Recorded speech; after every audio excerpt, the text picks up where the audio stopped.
গণতন্ত্রের যে মূল মন্ত্র আছে এই মূল মন্ত্রের সাথে জামাত ইসলামও একমত না, ইসলামী ছাত্র শিবিরও একমত না। এটা একটি কুফরি মতবাদ, এটা একটি শিরকি মতবাদ। আমরা যদি বুঝি এটা কুফরি, আমাদের কি দায় থাকছে ছাত্র শিবির করে জাহান্নামে যাওয়ার? তুমি যে এখানে মুসলমান বলে পরিচয় দিচ্ছ, বাংলাদেশ থেকে এতদিনে মুসলমানের নাম নিশানা ভারত মিটিয়ে দিত, শুধু জামাত ইসলামের জন্য পারে নাই, আমাদের নেতৃবৃন্দকে ফাঁসি দিছে, আমরা পিছু পা হইনি। সুতরাং এইরকম একটা দলের বিরুদ্ধে ব্লেম দেও, খালি গণতন্ত্র গণতন্ত্র বলে সুবিধা ভোগ করার চেষ্টা করো না।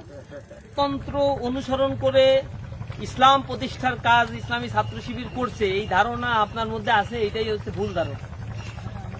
আমি আপনাকে অনুরোধ জানাবো, যিনি প্রশ্ন করেছেন, একটা বই পড়ার জন্য, গণতন্ত্র ও ইসলামী দৃষ্টিকোণ, এইটা লেখা হচ্ছে ডক্টর আহমদ আলীর লেখা বই।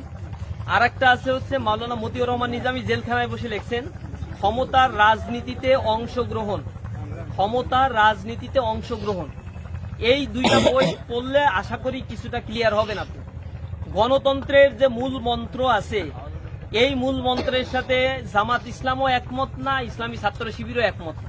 এটা একটি কুফরি মতবাদ, এটা একটি শিরকি মতবাদ, যেখানে বলা হয়েছে সার্বভৌম ক্ষমতার অধিকারী হচ্ছে জনগণ। এইটা আমরা যদি মেনেই নেই তাহলে জামাত ইসলামীর নিবন্ধন তো বাতিল হতো না, নিবন্ধন তো থাকতোই। কারণ সংবিধানে এই কথা বলা আছে, জামাত ইসলাম এটা মানে না, সংবিধান পরিপন্থী, ইসলামের সাথে সংবিধান সাংঘর্ষিক, আমরা এটা মানি না। কিন্তু এইটা নিয়ে তো সরমুনায় পীর সাহেবের ব্যাপারে কেউ কথা বলে না, ওদের নিবন্ধন কেন আছে? আরো ইসলামী দল যাদের নিবন্ধন আছে তাদের কেউ তো কথা বলে না যে ওদের সংবিধানে তাহলে কি আছে। ওরা তাইলে এইগুলো মেনে নিয়েই করতেছে বাংলাদেশের রাজনীতি। আমাদের উপরে এই প্রশ্নটা, সমস্যা নাই, বড় দল হওয়ার কারণে প্রশ্ন আসবে, এটাই স্বাভাবিক।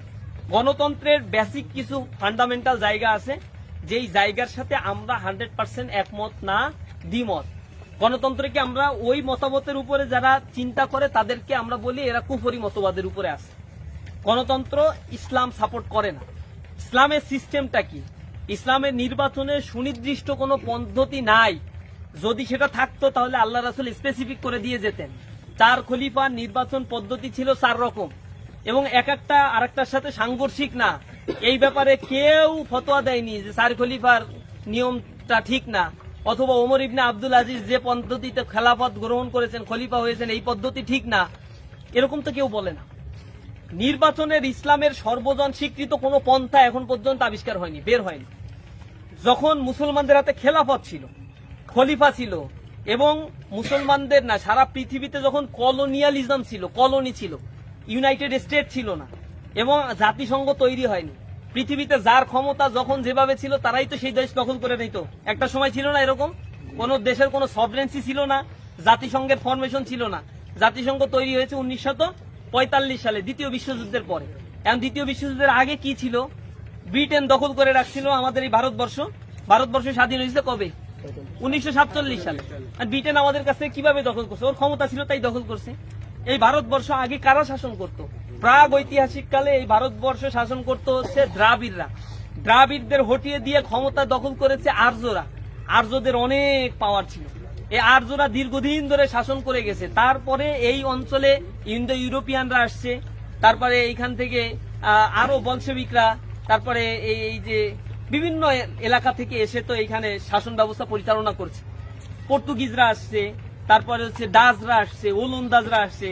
আমাদের ভাষার সাথে এগুলো মিশ্রণ হয়েছে না? যার যখন পাওয়ার ছিল সে তখন এগুলাকে দখল করে নিছে। এগুলো শ্রীলঙ্কার ইতিহাস এরকম, মিয়ানমারের ইতিহাস এরকম, বাংলাদেশের ইতিহাস এরকম, পাকিস্তানের ইতিহাস এরকম। যার ক্ষমতা ছিল, মুসলিম সালতানাত কিভাবে তৈরি হয়েছে? অটোম্যান সাম্রাজ্য। অটোম্যানদের ক্ষমতা ছিল এক একটা এলাকা দখল করে, সারা পৃথিবীর অর্ধেক তারা দখল করে নিয়েছে।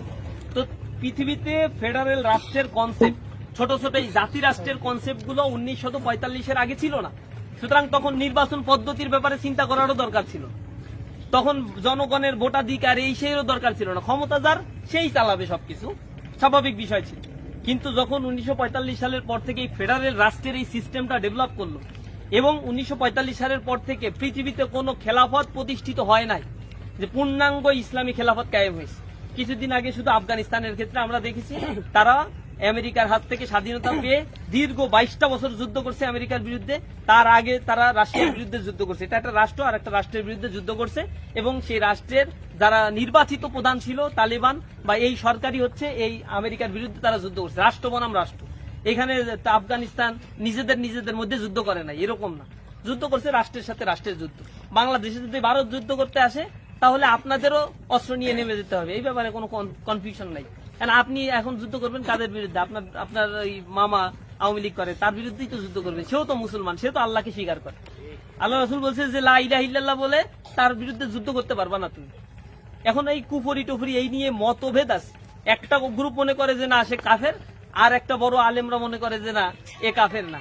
এখন আপনি এরকম দ্বন্দ্ব বিবাদ যেই মাসালার মধ্যে আছে সেইখানে আপনি এইখানে কোনো ফাংশনই করতে পারবেন। গণতন্ত্রের বিষয়ে ইসলামের যেই দৃষ্টিকোণ রয়েছে সেটা আমাকে বুঝতে হবে। ইসলাম কোনো স্বৈরতান্ত্রিক কোনো ধর্ম না। ইসলাম কারো উপরে কোনো কিছু চাপিয়ে দেয় না। জনগণ যদি কবুল না করে শাসন ক্ষমতা গ্রহণ করলাম না। আলী রাদিয়াল্লাহু তাআলা আনহুর সময় আমিরে মুয়াবিয়া রাদিয়াল্লাহু তাআলা আনহু তিনি যে এক জায়গার গভর্নর ছিলেন না, তাও আলী রাদিয়াল্লাহু তাআলা আনহুর খেলাফতের সময়তেই সেই কাজগুলো হয়েছিল। কিন্তু আলী রাদিয়াল্লাহু তাআলা আনহু ওইখানের জনগণ আমিরে মুয়াবিয়ার জনপ্রিয়তার কারণে আমিরে মুয়াবিয়ার হাতেই বায়াত নিয়েছে। এরকম না যে জনগণ আলী রাদিয়াল্লাহু তাআলা আনহু চাইছে আর আমিরে মুয়াবিয়া রাদিয়াল্লাহু তাআলা আনহু জোর করে এটা দখল করে নিচ্ছে। বিষয়টা এরকম ছিল না। ভুল ধারণা করার কোনো সুযোগ নেই এখানে। সুতরাং জনগণের মতামতের একটা গুরুত্ব আছে, এটা হচ্ছে আম মতামত। আর একটা হচ্ছে মজলিসে খাস, মজলিসে সুরা। এই মজলিসে সুরার মাধ্যমে গুরুত্বপূর্ণ সিদ্ধান্ত, আইন প্রণয়নের ক্ষেত্রে গুরুত্বপূর্ণ সিদ্ধান্ত হয়।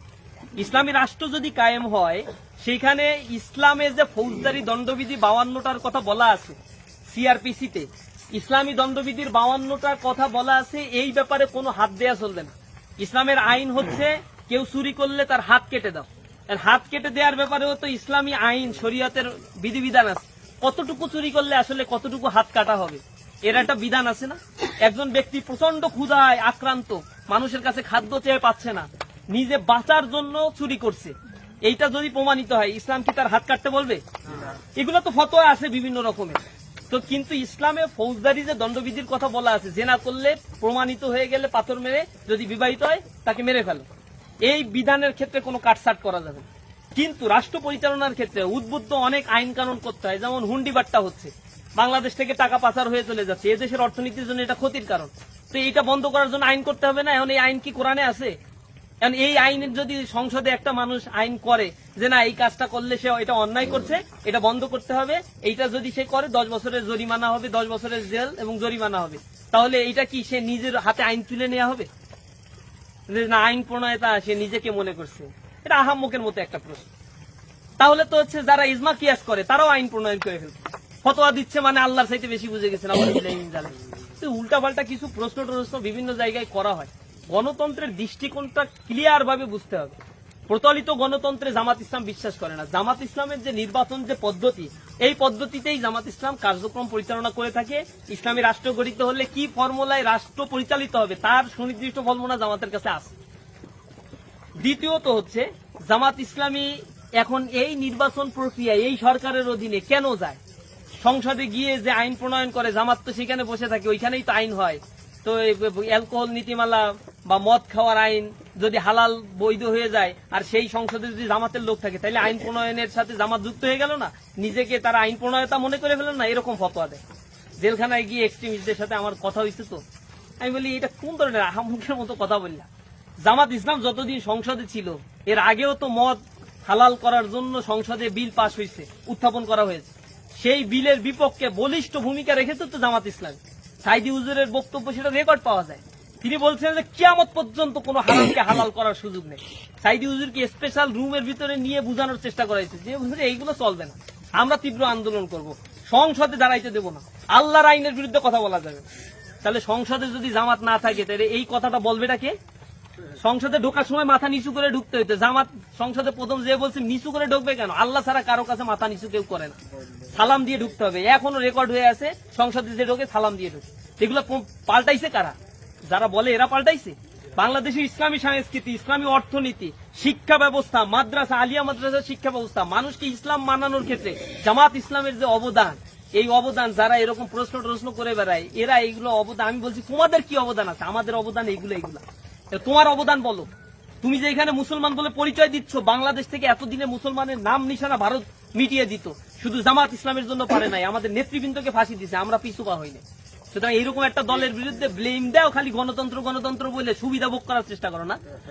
আমাদের এইটা নিয়ে আমাদের করে আমরা মনে হয় কিছুই বুঝি না, আমরা কিছুই লেখাপড়া করি। আমরা যদি বুঝি এটা কুফরি, আমাদের কি দায় থাকছে ছাত্র শিবির করে জাহান্নামে যাওয়ার? আমি কি যাব নাকি? আমি ছাত্র শিবির করে জাহান্নামে যাওয়ার জন্য ছাত্র শিবির করি? ছাত্র শিবির করে কয় লাখ টাকা পাইছি আমি তো ইউনিভার্সিটিতে পড়ছি, ছাত্র শিবির করার কারণে এখনো চাকরিতে ঢুকতে পারছি না। আমি যদি 6 বছর আগে চাকরিতে ঢুকলাম কত টাকা ইনকাম করতে পারতাম? তো কি কারণে স্যাক্রিফাইস করি আমরা? লোভটা তো একটাই, জান্নাতে যেতে চাই।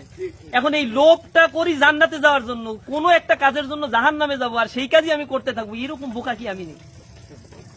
এরকম আমাদের ভাইয়েরা লেখাপড়া করে না এরকম মনে করার কারণে, যারা এটা বলে এরা লেখাপড়া করে কিনা এটা যথেষ্ট সন্দেহ আছে। তাদের আকাবির আছে, আকাবির যা বলে ওই পেছনে ছুটতে থাকে। ছাত্র শিবির ওরকম কোন সংগঠন না। ছাত্র শিবির পড়ে শুনেই ছাত্র শিবির করতে হয়। ছাত্র শিবিরের সংগঠনের দায়িত্বশীল হতে গেলে লেখাপড়াই করতে হয়, এর কোনো বিকল্প নাই। জামাত ইসলামী করতে গেলে লেখাপড়া করতে হয়, জামাত ইসলামী সোজা ঝাপটা করা যায় না, এত সোজা। সুতরাং আস্থার সংকট করা যাবে না। গণতন্ত্রের বিষয়ে আমাদের একবারে ক্লিয়ার কাট বক্তব্য আমাদের বইয়ের মধ্যে আছে। আমাদের গণতন্ত্র নিয়ে, সমাজতন্ত্র নিয়ে, ইসলাম নিয়ে, এই মতবাদ নিয়ে আমাদের সদস্য সিলেবাস, উচ্চতর সিলেবাসে আছে। যারা প্রশ্ন করেন আল্লাহর হস্তে সিলেবাস গুলো একটু পড়েন রে ভাই, আল্লাহর হস্তে কোরআন হাদিসটা একটু পড়েন। পড়ার পরে আপনি বুঝবেন যে আমাদের কর্মপন্থাটা কি, আমরা বাংলাদেশে কিভাবে আগাতে চাই, কিভাবে কাজ করতে চাই। এগুলোর প্রশ্ন অন্যদের দ্বারা প্রভাবিত হওয়ার কোনো প্রয়োজন নেই। আশা করি আপনারা কোরআন হাদিস নিয়মিত পড়বেন, এই প্রশ্নগুলো থাকবে না ইনশাআল্লাহ।